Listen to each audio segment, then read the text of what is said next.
We are continuing now with our Meet the Candidate series for the 1st District congressional race. That primary is now less than 2 weeks from today on September 5th.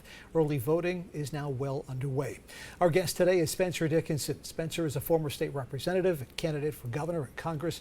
He's a candidate in the crowded CD1 Democratic special election primary. Spencer, thank you so much for joining us today. Really appreciate you coming in. Appreciate being included. Now, as you look at those 12 candidates in the Democratic primary, a lot of them, and by a lot of them, I mean just all of them, are more in line with their views from a progressive point of view in the Democratic Party. You are not seeing the issues that are important to the CD1 voters in that same light. You're outside of that. Well, I think we have one of the problems here is that we're about to lose the Democratic Party because a lot of people don't want to hear that. It doesn't mean it's not a substantial number, but we have to recoup a little bit here and return to the party of JFK, or we're going to lose the show completely. And we've got a lot at stake here. We have 5 or 6 key Democratic core values that we need to be watching out for. Which are what, Spencer? Well, Social Security, improving Medicare for all, education as a public resource which we use for enhancing equity and giving people a fair shot. We have our values like recognizing and taking climate change seriously, and then there's the big thing you're not supposed to talk about, which is nuclear weapons are going to blow us off this planet in the next couple hundred years unless the president or someone like him negotiates a deal with a leader in China and gets it worked out. Well, those values seem very similar to what I've heard the candidates who are running with those progressive viewpoints. They all seem very similar to you. They must be copying me then. Is that what it is? They're copying you? Could be that, because go ahead. Well, I'm just curious, as you get into the race and there's so many progressives in it, are you an option for an alternative to the progressive viewpoint? Maybe a middle-of-the-road Democrat or conservative Democrat? That's my intention. And one of the thing about, one of the key points of being a conservative is understanding economics. And one of the problems I have with progressives is they don't seem to understand economics. They have an emotional argument to make, and they like to bring people over, but they don't really have a plan that's going to work. I think you got to have a program that's going to get something done, whatever issue you're facing.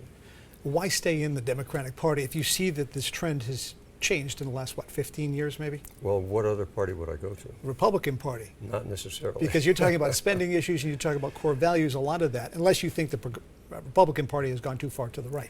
Well, I wouldn't say that. That's their job. But I've been a Democrat. Well, as you see it, how do you see where the Republican Party has gone? Has it gone too far to the right? I'm not sure they know what. I think they are. What they've done is they've picked up on the fact that a lot of Americans are angry. And then you see them doing stuff that doesn't look very Republican, but what they're really doing is stuff that you do if you're mad as hell. Gotcha. And that's, I don't think it's our job to get those votes, but I think it's our job to represent all the people. And, if I could just spend 30 seconds on one of my favorite issues. Sure. We spend too much money irresponsibly, and that's something that Congress has to look at. There was an economist, John Maynard Keynes, who thought of a very simple concept. We all know the economy goes up and down. When it goes down, you borrow some money and you build public works like a road. That works. That levels out the economy. Unfortunately, what the Democrats have forgotten, what we Democrats have forgotten, is you got to pay back that loan. A cup of coffee is good, but you got to take a nap once in a while. And we're not doing that. And instead, what we get is people suffering today, inflation, because somebody's going to pay sometime, and now comes the time we're paying. All right. With the time that we have left, just want to pick your brain on a couple of issues. The border. How do you see the Biden administration handling the border, and what would you do in terms of A, the border, and B, creating a path to citizenship? They're giving the Democratic Party a bad name, and I support they being the White House and the Biden President administration. We might have to shut the border. The United States has a consulate in every major city on this planet, and anybody that wants to knock on the gate as a refugee can go there. And I'd add, let's buy them an airplane ticket. Let's bring them in here, but let's know what their name is, and let's make sure they're not bringing fentanyl and killing 100,000 people a year. We are very vulnerable, and this is what a lot of those people I was saying are angry. That's one of the things they're angry about. Can you close the border? Of course we can close the border. How would you do that? It might take a month. It might take 3 months. How would you close the border? Here's the old-fashioned way. The president calls in a general, and he says, "General, close the border." Use the army. Become isolationist. Whatever you have to do. If that's what it takes, what's the Army for if not to protect our country from invasion? All right, one last thing before we go.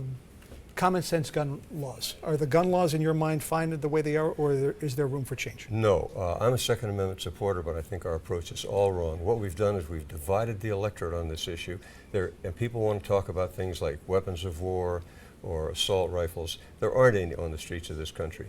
If you really want a good gun law, call in all the gun club members, have a conference. They'll bring you a law that's going to work. The law that basically says we're threatening to collect 320 million firearms, that's never going to happen. And if you wait for that as your solution to school shootings, you're going to be waiting a long time. I don't like to wait a long time. I like a plan that's going to work. All right, we'll end it there.